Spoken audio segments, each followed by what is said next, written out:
This is Charles Gaudet here.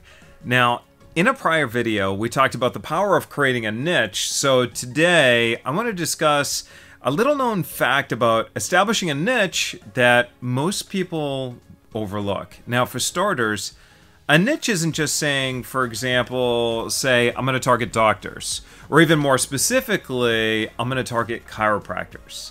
A niche must actually deal with a common problem. For example, chiropractors looking to get more patients. But it goes even deeper than that.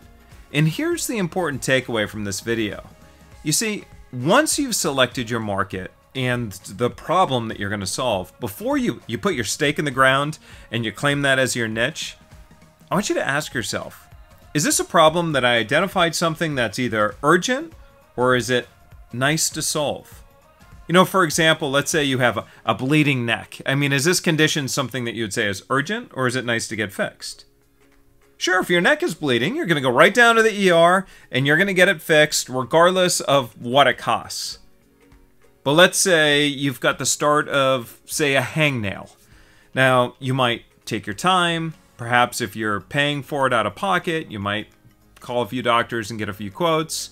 You might even go to YouTube to see if you can fix a problem yourself. You see, that's the difference between an urgent problem and a nice-to-have solution.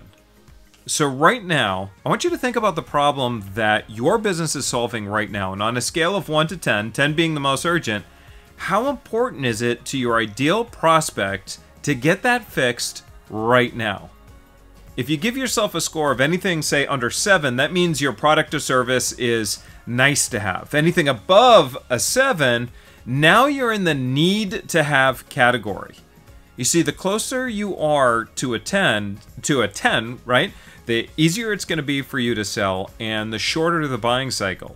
The more urgent your problem, the, again, easier it's going to be to sell someone, the more relevant your product or service is to their ultimate result, and as long as you position yourself as the expert, the market will happily pay you a premium to solve the problem for them. So, if you're not selling as much as you'd like, or as quickly as you'd like, consider taking a deeper look at what you're doing so you can turn your product and service from a nice-to-have solution into something that solves an urgent problem. So that's it for today's quick tip. This is Charles Gaudet, and I will see you in another video.